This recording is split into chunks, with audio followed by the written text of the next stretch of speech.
ഗദരദേശത്തെ ഒരു മനുഷ്യൻ തന്നെത്താൻ ചതയ്ക്കുകയാണ് ചെയ്യുന്നത്. കല്ലുകൊണ്ട് എന്ത് ചെയ്യുന്നു? സ്വന്തം ശരീരത്തെ ചതയ്ക്കുന്നു. സ്വയമായിട്ടാണോ ചെയ്യുന്നത്? നോ, ഒരിക്കലുമല്ല. ആ വ്യക്തിയുടെ ശരീരത്തിൽ പൈശാചികൻ കയറിയിട്ട് തന്നെത്താൻ ചതയ്ക്കുന്ന ഒരവസ്ഥയാണ് അവിടെ കാണുവാൻ സാധിക്കുന്നത്. അപ്പൊ എത്ര ഭൂതമുണ്ടായിരുന്നു? 6000 ഭൂതം. അപ്പൊ 6000 ഭൂതം ഉണ്ടെങ്കിലും ചതയ്ക്കും, 5000 ഭൂതമുണ്ടെങ്കിലും ചതയ്ക്കും, 2200 ഭൂതമുണ്ടെങ്കിലും ചതയ്ക്കും.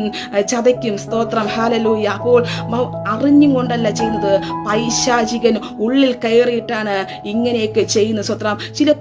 ചിലരെയൊക്കെ ഞാൻ ശ്രദ്ധിച്ചിട്ടുണ്ട്, ചില കുഞ്ഞുങ്ങളെയൊക്കെ ഞാൻ ശ്രദ്ധിച്ചിട്ടുണ്ട്. അവിടെ കൈ ഞരമ്പുകൾ മുറിച്ച പാടുകൾ കാണുവാൻ സാധിക്കുന്നുണ്ട്. അപ്പോൾ ചിലർ തന്നെത്താൻ ചതയ്ക്കുവാൻ ശ്രമിക്കുന്നു. ചിലർ ഈ ലോകത്ത് ജീവിക്കാൻ മടിച്ചിട്ട് ചില വേദനകൾ വരുമ്പോൾ അവർ സൂയിസൈഡ് ചെയ്യാൻ ശ്രമിക്കുന്നു. ചിലർ വിഷം കുടിച്ച് ആത്മഹത്യ ചെയ്യാൻ ശ്രമിക്കുന്നു. ചിലർ പല രീതിയിലുള്ള മാർഗങ്ങൾ സ്വീകരിച്ചു അവർ ലോകത്ത് നിന്ന് മാറ്റപ്പെട്ടു പോകുവാൻ അവർ ശ്രമിക്കുന്നു. അപ്പൊ സ്വയം ചതയപ്പെടുവാൻ അവർ ആഗ്രഹിക്കുന്നു. സ്തോത്രം. പ്രിയരെ, എത്ര പേർക്ക് ഇതിൽ നിന്ന് പുറത്തു വരുവാൻ ആഗ്രഹമുണ്ട്?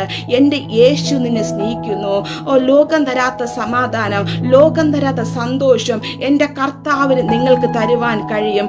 ആ കർത്താവിനെ ഒന്ന് ആഴമായി സ്നേഹിക്കാവോ? ഹല്ലേലൂയ. അമ്മ തരാത്ത സമാധാനം, അമ്മ തരാത്ത സന്തോഷം, ഭർത്താവ് തരാത്ത സന്തോഷം, ഭാര്യ തരാത്ത സന്തോഷം, മക്കൾ തരാത്ത സന്തോഷം, ഈ ദൈവത്തിന്റെ അടുക്കൽ നീ കടന്നു വന്നു കഴിഞ്ഞാൽ എൻ്റെ ദൈവം നിനക്ക് സന്തോഷം തരും. ഹല്ലേലൂയ.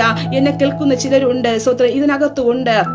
ഹല്ലേലൂയ. ഇനി ജീവിക്കണ്ട, മരിച്ചാ മതി എന്ന് പല മാർഗങ്ങൾ എങ്ങനെ എൻ്റെ ആയുസ്സിനെ തീർക്കാമെന്ന് ആഗ്രഹിക്കുന്നവർ ഇതിനകത്തുണ്ട്. പ്രിയരെ, നിങ്ങളുടെ ആത്മാവിനെ നഷ്ടമായി കളയരുതേ. ഹല്ലേലൂയ. ദൈവത്തിന്റെ ഒരു നിത്യതയുണ്ട്, ഒരു സ്വർഗമുണ്ട്. ഹല്ലേലൂയ. എൻ്റെ കർത്താവ് രാജാതി രാജാവായി കടന്നു വരുമ്പോൾ നിന്റെ പേരും ജീവന്റെ പുസ്തകത്തിൽ എഴുതിയിരിക്കണം. സ്തോത്രം. ആ